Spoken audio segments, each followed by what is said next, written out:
Oi, meu nome é Cleison Machado Reis, sou aluno do curso de Filosofia e esse vídeo aqui é relacionado ao PCC da disciplina Aspectos Antropológicos e Sociológicos da Educação, né? E aqui o trabalho é uma análise cultural, so, é, análise cultural, sociedade e educação do município de Santa Helena, Maranhão, aqui onde eu moro, né? Então, a análise, né, vai ser bem superficial, né? Até porque, né, o início do curso e fazer só, né, conforme o que foi visto nas aulas, né, dessa disciplina, dar um parâmetro aqui geral de como é, né? Santa Helena, né, é um município situado aqui no interior do Maranhão, aqui na região que chama de Baixada Maranhense, né? É uma área na estação geográfica dela, próximo do Rio Turiaçu. É uma área assim, de campos, né? Onde no período chuvoso alaga, né? No período de estiagem seca, né? Formando aqueles campos, né? Que são inundáveis, ou então, quando não são, são trafegáveis. E, né? Aqui não tem muito impacto da questão de indústrias, empresas, né? Fábricas. Então aqui é uma sociedade ainda baseada muito no meio de vida tradicional. Aqui muito pescadores, muitas pessoas vivem da pesca do rio, né? E lavradores, né, que plantam para subsistência, né? E alguns, né, pescam ali né, um pouco a mais em o excedente, né, da plantação para vender, né? Não há aqui não há né, um grande mercado envolvendo, né? Aqui o aqui né, os jovens daqui, né, as pessoas em idade né, em período laboral, né, aí geralmente sempre vão procurar, né, emprego na região sul, sudeste, porque aqui, né, ser um local do baixo IDH, né, os meus meios de subsistência de vida aqui basicamente são esses que eu falei, né, na tradicional, na criação de animais, né, de carneiros, criação de gado, né, porcos, e, né, pesca e agricultura. Né, aí, caso outro aí num servidor público, né, pessoal que é servidor do município, né, para atuar na área de saúde, educação. Então aqui o estilo de vida é bem tradicional. E aqui, né, é diferente da realidade das grandes metrópoles, né, dos grandes conglomerados urbanos. Aqui temos uma noção diferente, né, de como é essa questão da vida social, né? O, Algumas aulas que a gente viu durante a disciplina, que eu, que eu achei interessante colocar aqui, né? Uma foi de Emily Durkheim, né, na ala 4, né, que ele fala sobre o surgimento, né, da Revolução Industrial de novas especializações de trabalho e que a coesão social seria baseada nessas novas divisões de trabalho, né? Porque cada um ia depender do trabalho do outro, né? E isso ia manter essa rede, né? De essa rede, essa teia social ali coesa. Que antes que fazia essa coesão social, né? Era os valores morais, né? Religiosos, né? A igreja, no caso a igreja católica, ela que era dominante, fazia essa coesão. E a Emily Durkheim, né? Faz essa análise. É interessante por quê? Porque aqui, como é interior, né, eu falei sobre vida de vida tradicional, pelo que eu conheço aqui, aqui ainda há muitas pessoas ligadas, né, à questão da igreja católica e também muitos, né, as igrejas protestantes. Né? Então aqui, no caso, a coesão social, pelo meu ponto de vista, ainda é feita pelos esses valores oriundos da doutrina cristã. Né? Tem lá o cara que vai pescar, tem o que vai plantar, tem um aqui que dá função assim meio que como artesão, né? Um conserto de sapato, mexe com madeira, um mexe com ferro, metalúrgico, para portão. Vai fazendo essas trocas sociais, né, entre esses vários atores, mas aqueles valores oriundos, né, trabalhados ao longo, né, do tempo, né, a doutrina cristã, mantém a coesão, né, entre a sociedade. Né, a questão da solidariedade é muito forte. Né, aqui eu vejo que vive de pesca, quando vai pescar, que tem uma pesca boa, quando ele volta, ele tira o da família, né? E antes de colocar para vender algum tipo de excedente, ele distribui para os vizinhos, né, familiares, aquele peixe a mais. Né? Aí como isso, plantações, né? Esse homem que tem plantação de melancia, né? Ele distribui, né? Essa questão da solidariedade, né? E tudo assim, né? Graças a Deus a colheita foi boa, glória a nossa, né? Glória a Deus por ter nos abençoado. Aí tem aquela obrigação de fazer a distribuição, né? Para as pessoas que ele conhece ali, né? Que não tem esse mesmo acesso, né? Tem algum tipo de dificuldade material, eles é comum distribuírem, né? E depois né, depois vão aí e vende, né? Vão lá trocar na feira, ou vão vender, vão fazer algum tipo de capital com aquilo, né? São análises que eu tenho. E o que acontece? Emile Durkheim também, ele analisou que a educação era, né, era muito centrada na família, e aí ele começa a defender que, né, tá surgindo a questão dos estados nacionais, né, né, naquela época, que a educação deveria ser estatal.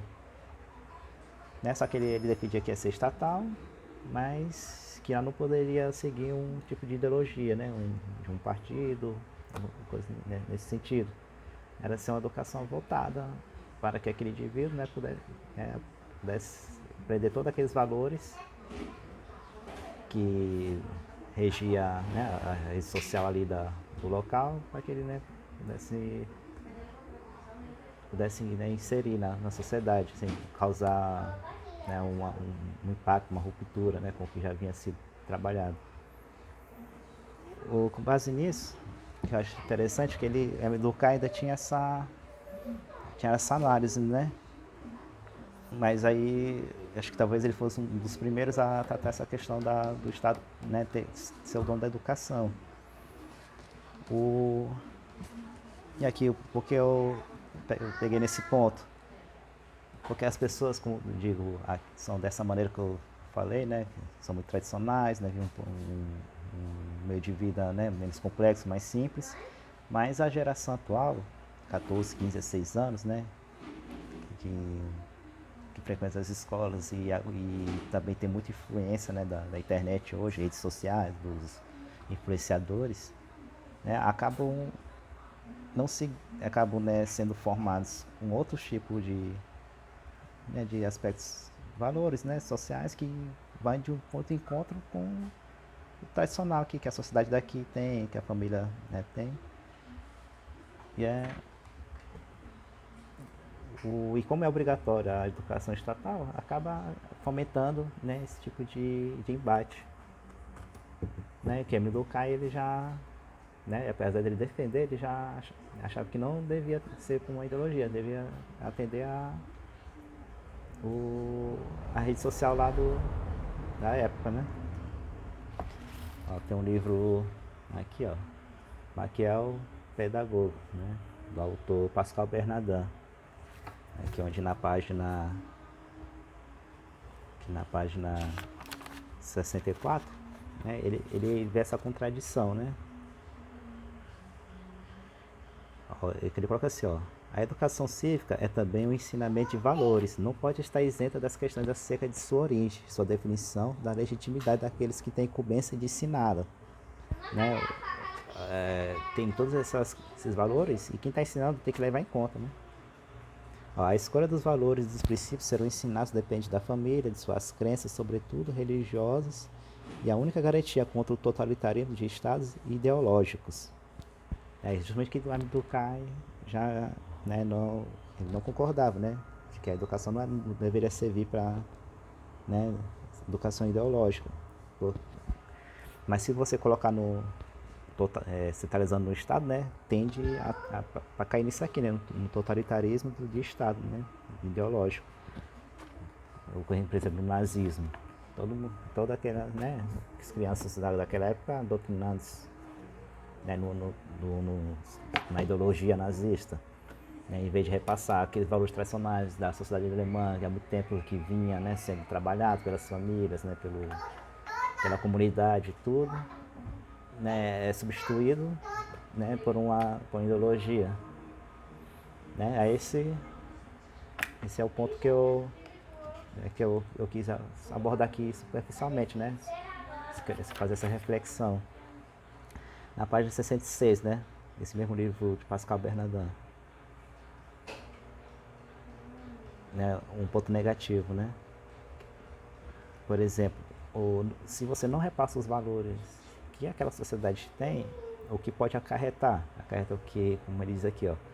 Pode acarretar numa escalada da criminalidade, da insegurança, da delinquência, do consumo de drogas, da desestruturação psicológica dos indivíduos, que se seguiu ao aviltamento moral e à consequente destruição do tecido social. São as consequências de uma política consciente.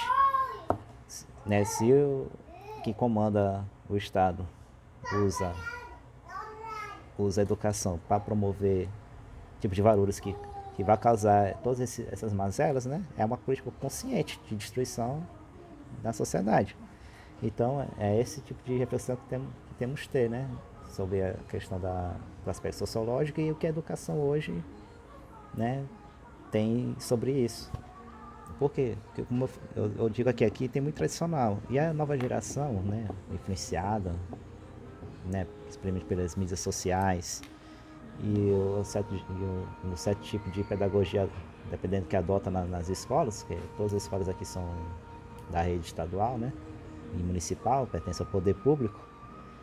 Aí a gente vê esses jovens de hoje uma valorização, né, do corpo, sexualização do corpo, consumo de drogas, né, eles não, assim, eu vejo os pais, os avós deles, assim, foram criados para acordar cedo e trabalhar, e roçar, e pescar, né, e aquele fruto do trabalho, né, ter orgulho daquilo, e hoje parece que a gente vê, eles não valorizam o trabalho, eles querem ter tipo uma vida, conseguir colher frutos, mas sem batalhar, uma vida fosse uma coisa fácil. Aí vê esse contraditório, né, aqui atualmente. Não sei se nos grandes centros urbanos, né, essa contradição talvez já tenha acontecido há mais tempo, né, mas aqui com o advento da internet, popularização, né, do acesso, né, tá fazendo com que muitas influências chegam, né, e acaba causando, né, esse tipo de conflitos aqui, né.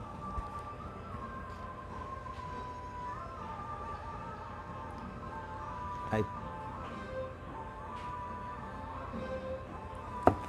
continuando,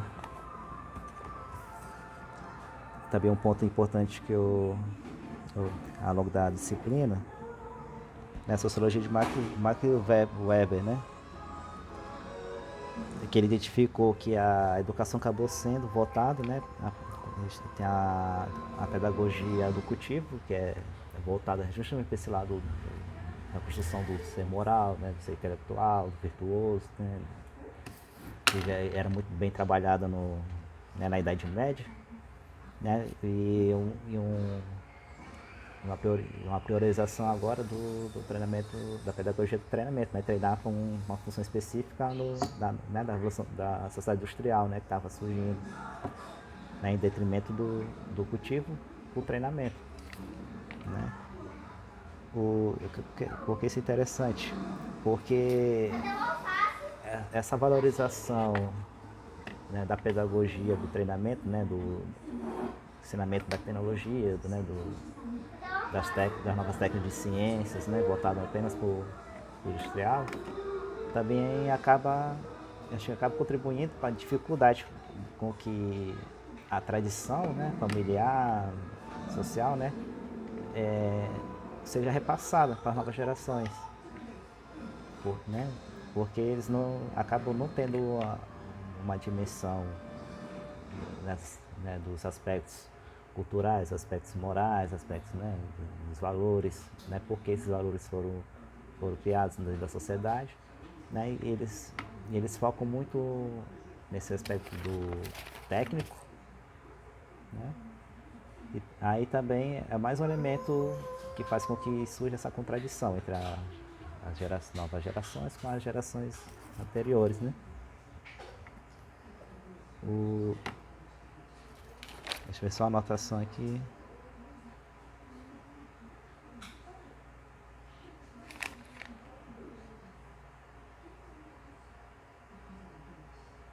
Né, o Max Weber, acho que ele até criticava, né, essa primazia, né, na pedagogia do treinamento, né.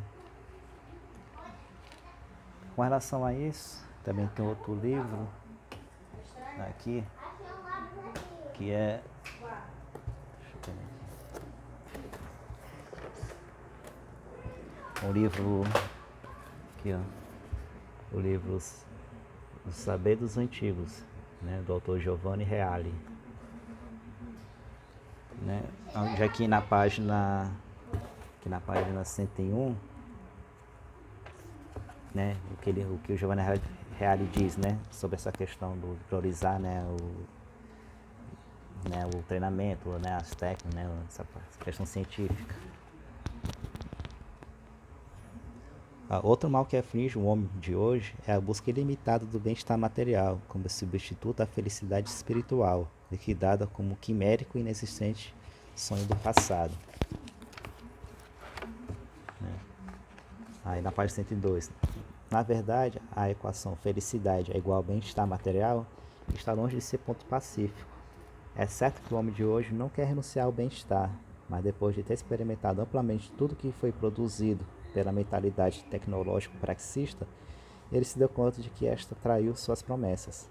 Graças à técnica, ainda temos à nossa disposição uma quantidade e variedade de bens materiais que no passado a humanidade não só nunca teve, mas jamais imaginou poder ter, nem mesmo em seus sonhos mais ousados. E, contudo, nunca mais sentimos tão insatisfeitos. O que terá acontecido, na verdade? Aconteceu que a abundância dos bens materiais, em vez de preencher o homem, o esvaziou, minou e, portanto, comprometeu sua consistência e densidade moral.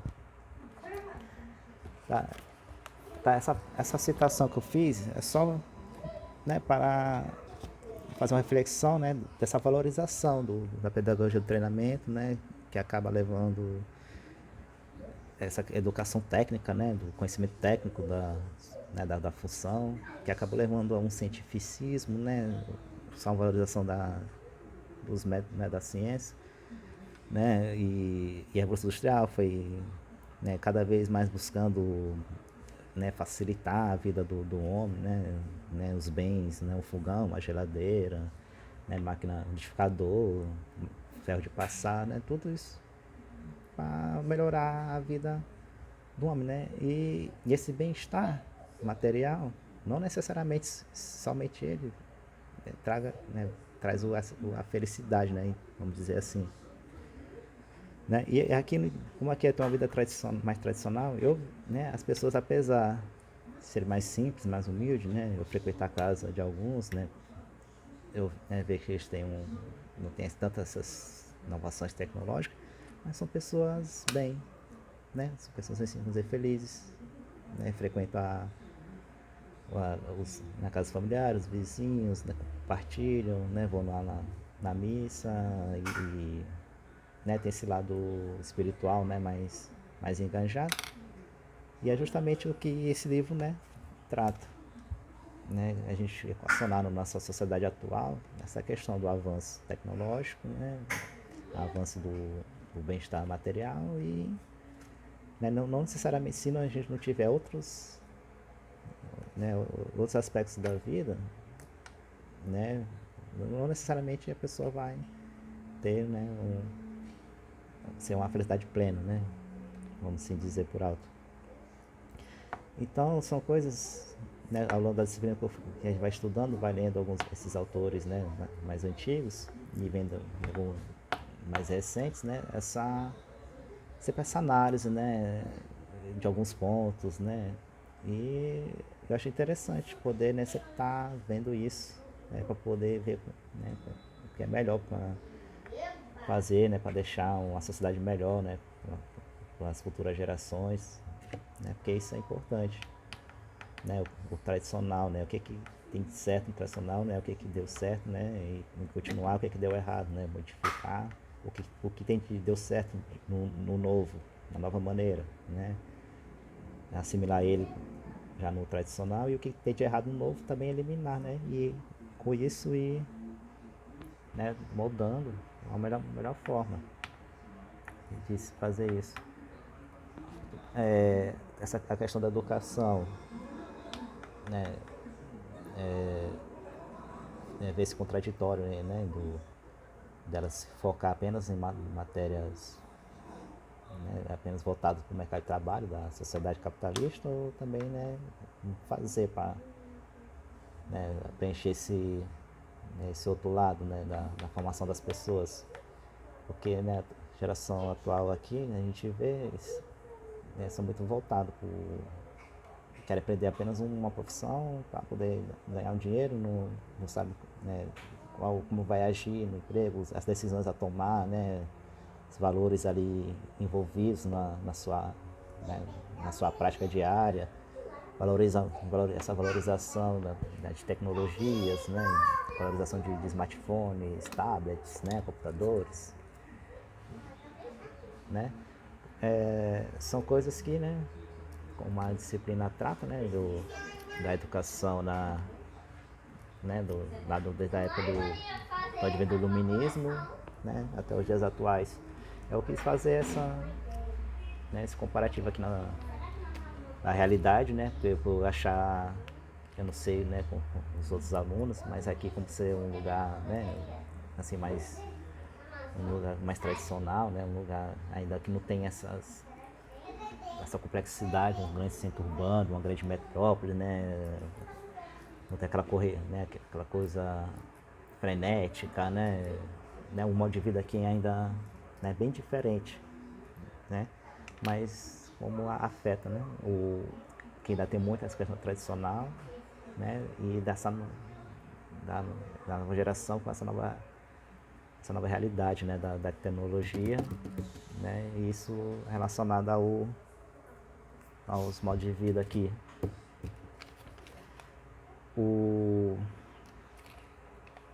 Também eu queria só também fazer aqui tem uma anotação na aula número 9, né, tem aqui as ideias de Antônio Gramsci, né, que é, né, o domínio da escola para fazer o domínio cultural, né, na sociedade, porque tem domínio cultural, tem um domínio político, né, aí é fazendo um link lá, né, como eu falei lá no Hermes Durkheim, né, de que o Estado, né, teria de educar, só que sem a influência, né, político e ideológico, né, na escola, né, ele defendia assim, educar, e o Gramsci já chega, né, diz, não, o objetivo é fazer esse domínio, né, tem que ser ideologicamente feito para poder, né, ter o domínio, né, cultural voltado para aquele projeto, né, de poder,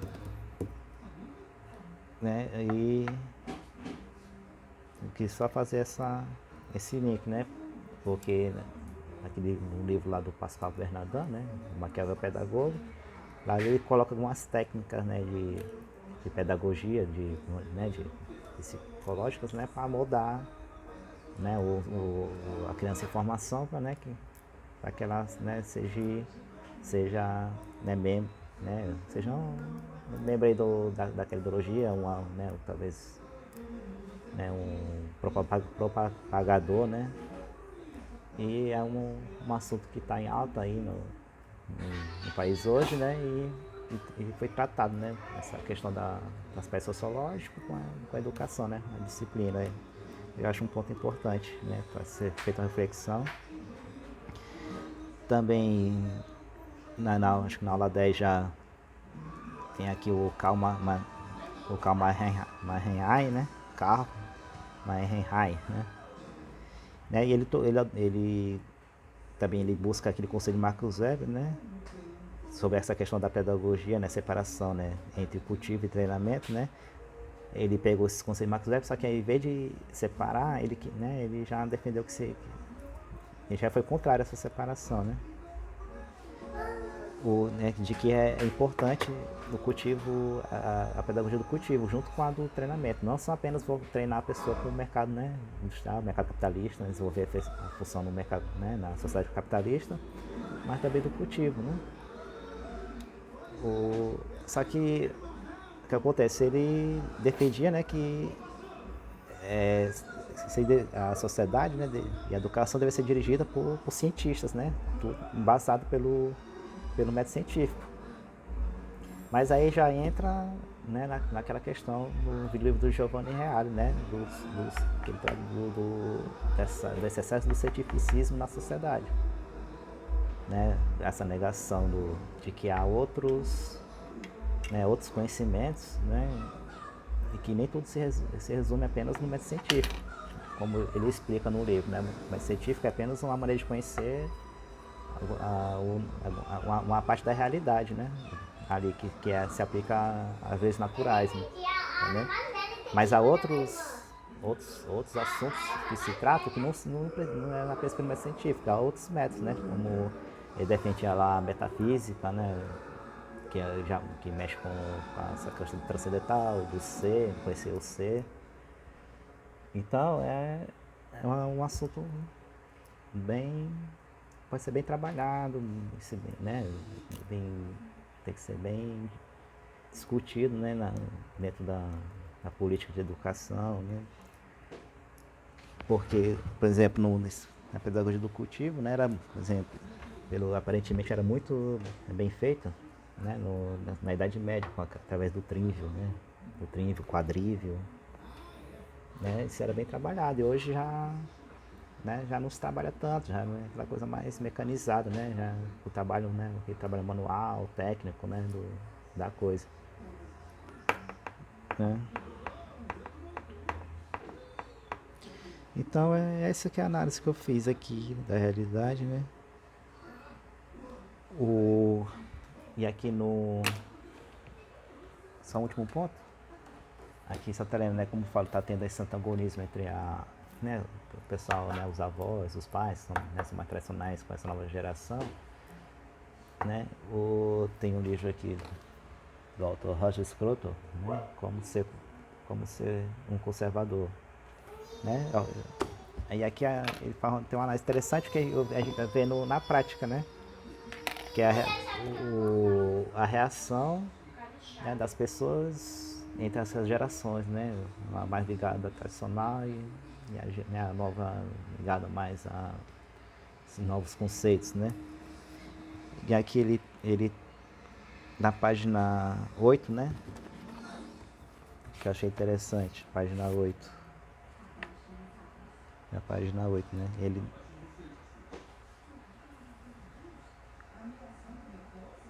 Aqui o que ele afirma, né, Roger Scruton, na página 8, né? Pois na sua manifestação empírica, o conservadorismo é um fenômeno mais especificamente moderno, uma reação às vastas mudanças desencadeadas pela reforma e pelo iluminismo, né? Pois é, o iluminismo lá, né? Começou com Comte, né? Durkheim, né? Max Weber, né? Tem, né? A referência com um pouco dessa, né, reação que tem no mundo, né? Algumas pautas, né, que mudam e muitas pessoas sendo contrárias, né? Aqui nesse livro ele trata, né, um pouco disso. O conservadorismo que defenderei nos mostra que herdamos coletivamente coisas admiráveis que devemos nos empenhar para preservar. É isso que eu estou falando. Né, esse conflito da antiga geração com a nova, né? Mas aí a nova tem que ser trabalhado, né? Que tem que entender que há coisas que foram da tradição, né? São coisas que as gerações anteriores foram incorporando, porque foi aquilo que foi dando certo, que foi dando uma certa estabilidade nas relações sociais e que é importante, né, manter. Né? Nem sempre uma ruptura total, né, é o melhor caminho. Né? Isso é uma coisa que tem que ser tratada, né, de forma, né, com parcimônia, né, com tranquilidade, né, com bastante reflexão sobre o assunto, né, fazer eles entenderem, né, essa importância. Aqui também que hoje eu escuto continua, né, sobre relacionada, né, a esses valores que constroem a sociedade, né? O conservadorismo advém de um sentimento que toda pessoa madura compartilha com facilidade, a consciência de que as coisas admiráveis são facilmente destruídas, mas não são facilmente criadas. Isso é verdade, sobretudo em relação às boas coisas que nos chegam como bens coletivos. Paz, liberdade, lei, civilidade, espírito público, a segurança da propriedade e da vida familiar, tudo que depende da cooperação com os demais, visto não temos meio de obtê-las isoladamente. Em relação a tais coisas, o trabalho de destruição é rápido, fácil e recreativo. O labor da criação é lento, árduo e maçante. Aqui o Roger Scruton, né, que ele definindo aqui o que seria o conservadorismo, é porque ele é importante manter, como ele afirma aqui no final, né, que para destruir isso é fácil e rápido, né, mas o labor de criação é lento, árduo e maçante. Então é importante manter algo que é dificilmente construído, porque se destruir, como a recuperação, na que se perceber, a gente destruiu aquilo, foi errado, e que para recuperar é muito mais difícil, né? Aí, aqui, pelo com base que eu vejo aqui na sociedade aqui em Santa Helena do Maranhão, né, tem essa preocupação. Eu vejo nas discussões, né, nas palestras nas escolas, né, nas pastorais da igreja, né, esse conflito, né, de pais com filhos, com netos, né, preocupados, né, né, como esses meninos vão lidar, né, na sociedade, né, vindo com os valores, né, totalmente diferentes daquilo que é aqui da realidade. Que às vezes nesses grandes centros internacionais, né, imagina aqui em Nova York, Londres, né, que a gente olha, talvez a geração mais nova adota algum tipo de comportamento social, mas que lá naquela realidade talvez, né, ainda